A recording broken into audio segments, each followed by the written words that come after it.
So here we are at a client's garden in Framingham, Massachusetts that we installed just over 2 years ago.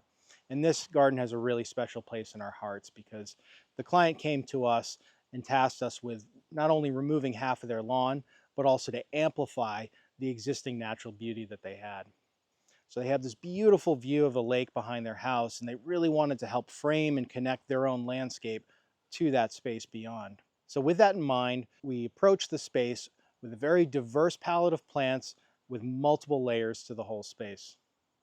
And first we started with that overstory layer where we have our medium to tall trees, providing shade and also architectural interest.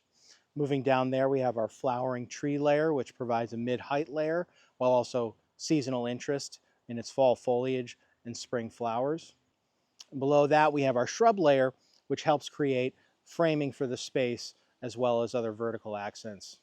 And then finally from there, we went down to the herbaceous layer where we really utilized a rich palette of native wildflowers, grasses, and sedges. This is something that I hope more people become more aware of what they can do with this space, as well as starting to transition our landscapes towards this effort where we embrace both the manicured open areas that our traditional lawns provide with the dynamics of what a native ecological garden can be.